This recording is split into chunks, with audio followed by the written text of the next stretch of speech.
Aubrey Drake Graham lived two lives. During the school year, he would be living with his mom in an upscale Toronto neighborhood. During the summer, he was living with his dad in the rough and tumble streets of Memphis, Tennessee.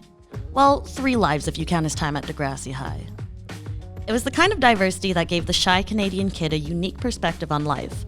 Longing to share this insight through music, he simply needed the right push from someone experienced. During his father's incarceration, Drake would be introduced to his cellmate, a man who helped him out that door. Now, since emerging onto the mainstream music circuit around 2009, no celebrity has been quite as prolific as this Toronto rapper. As the man once said himself, "Why you gotta fight with me at Cheesecake? You know I love to go there." But more importantly, he said, "They just mad cause I got the Midas touch." In many ways, this is true. Pretty much everything he touches turns to gold. Or, I guess I should say platinum. With 5 albums, 6 mixtapes, 35 Grammy nominations, and an OVO record label, his own music festival, and several catchphrases to his name, one can only guess what the next decade has in store for Aubrey Graham. So, for those of you who are just starting to follow Drake, or you wanted to know more about his lavish lifestyle, celebrity hookups, mansions, and the intimate details about his rise to fame, well, here we go.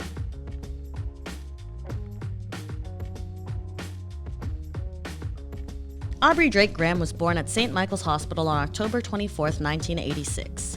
A few years prior, it was at Club Blue Note on Yonge Street where Dennis Graham, an African-American musician, had finished a show with his band when he met Sandy, a girl of Jewish-Canadian descent. The two hit it off, eventually got married, and gave birth to their son.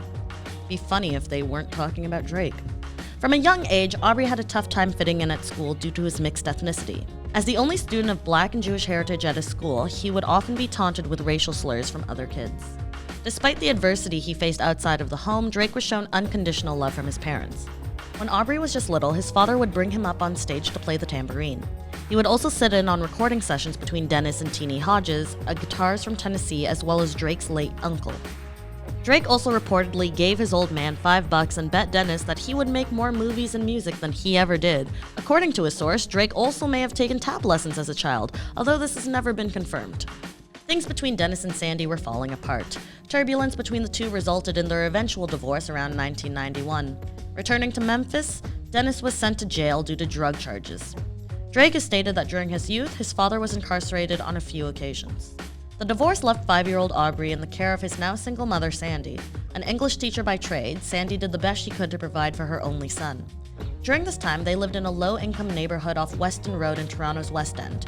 For a time, he even dabbled in hockey. At around 10 years old, he played on the local team. While he's called the squad the Weston Lions, reasons to believe the team may have switched their name to the Weston Red Wings at some point. Nevertheless, he's rumored to have been quite skilled. You can see an 11-year-old Aubrey flexing his skills in this commercial for table hockey. Drake spent his childhood on Weston growing accustomed to life in Toronto. Unlike Montreal and Niagara Falls, Toronto was not the #1 choice for outsiders to visit. The music scene was also not much to brag about. The last international rapper to come out of the city was Snow. It wasn't until the mid-90s when this young kid from the West End would begin his first love affair. The Toronto Raptors came to town in 1995.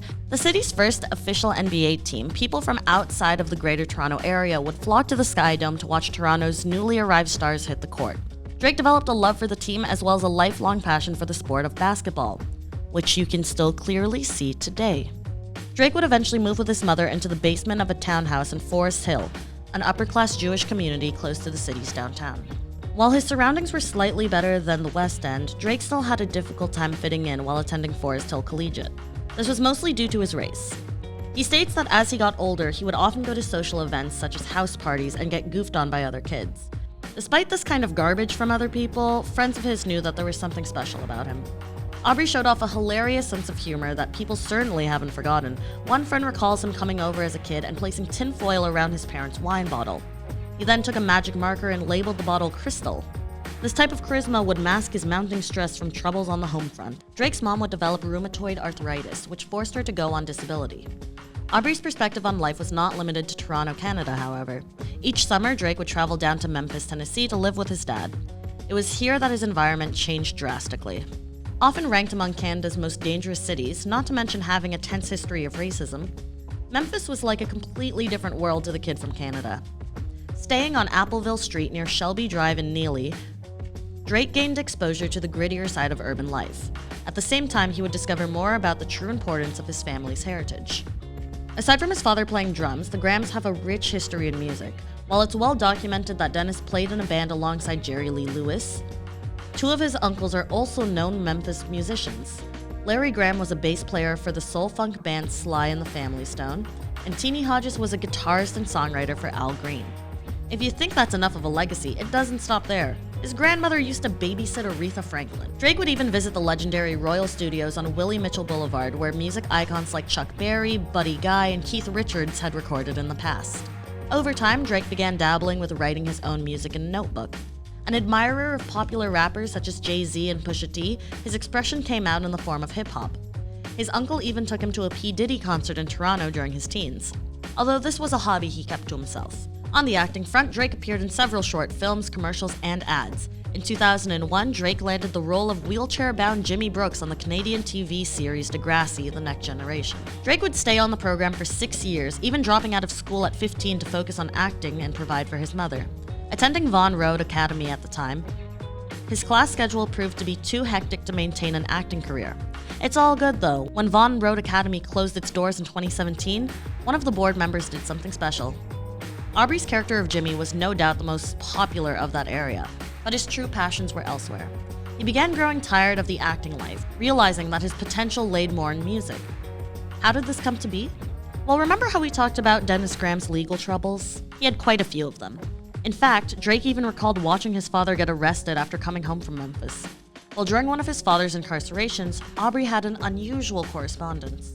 Hip-hop at this point was changing with the culture, several artists gaining prominence in the new era. One of them was Lil Wayne, who was enjoying solo success with his Carter franchise as well as collaboration album with Birdman. On February 14, 2006, 20-year-old Aubrey Graham dropped Room for Improvement.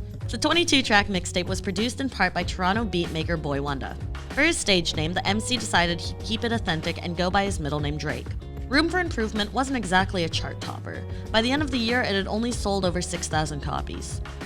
Drake would also put his music online, building a MySpace page for people to visit and listen to his bangers.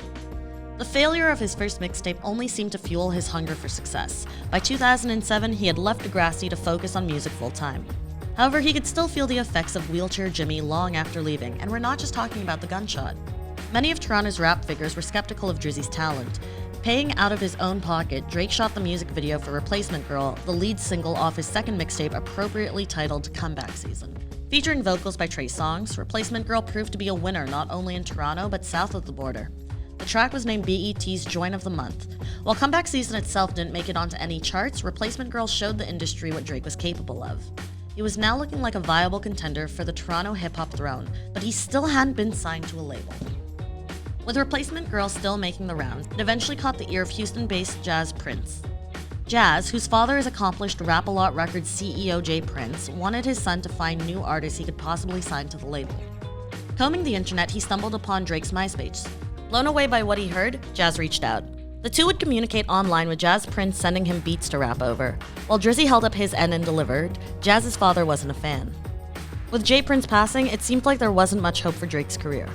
The kid from Toronto had struggled for acceptance his entire life, moved from place to place, and finally risked it all by leaving a cozy acting gig. On top of that, he and his girlfriend had just ended their relationship. Lil Wayne, who was then at the top of his game with the recently released The Carter 3. As it turns out, after Jay Prince turned Drake down, Jazz went to Wheezy, who at first hated what he heard. After a car ride listening to Drake's A Milli remix, he changed his mind and instantly wanted to contact him and have him fly out to Houston to meet him. Drake grabbed his passport and flew out the very next day. Landing in H-Town, Drizzy describes feeling as if he finally got his swag back. He states that when he met Wayne, he was getting the most painful tattoo ever. Stating that he was heading to Atlanta the next day, he told Drake to come with him on his tour bus. In February of 2009, Drake dropped So Far Gone, his third mixtape featuring appearances from not only Wheezy, but Trey Songz, Lloyd, and B-Bun. The effort included the single Best I Ever Had, which that summer blew up on the radio. Drake had gone on to make both of his parents extremely proud, placing Toronto on the hip-hop map. He now holds the OVO Fest every summer by the city's Ontario Place and has paved the way for several other Toronto artists who have come after him, including Tory Lanez and Killy. While these are all amazing accomplishments, the cherry on top of his success is perhaps becoming global ambassador for his beloved Toronto Raptors. He of course calls Toronto home, as his main residence, a custom palace in Toronto, spans about 50,000 square feet.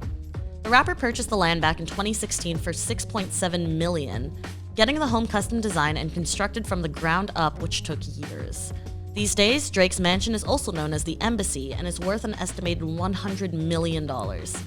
It's located on 2 acres of land in the upscale Bridle Path community of Toronto, not to mention he installed super high fences surrounding the compound for ultimate privacy. No expense was spared in crafting Drake's dream home.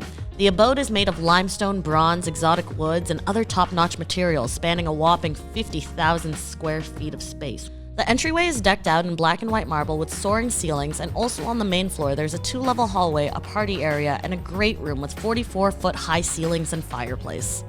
The kitchen boasts a clean white color palette with a large marble block island in the center, as well as blue suede chairs to dine in and designer appliances, while the dining room is close by to easily flow from one room to the next.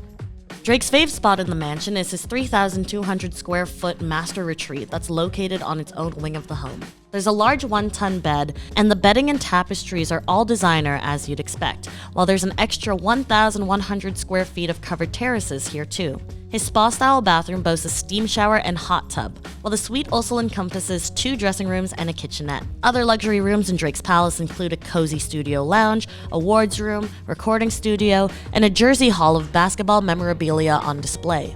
Elsewhere, there's a home gym, a movie theater, snack bar, and elevator. Being the basketball ambassador and fan that he is, Drake has an NBA regulation-sized basketball court inside his home, custom designed with his OVO brand logo. Downstairs, the rapper has an Olympic-sized indoor swimming pool decked out in black granite, also boasting special lighting to set the mood, seating around the pool and mirrored walls. Of course, there's also a pool in the backyard for those summer nights in the 6. Think it's very safe to say that Drake is set for life. Thanks for checking out this video. Subscribe if you're new to the channel and leave a comment for who you'd like for us to feature next.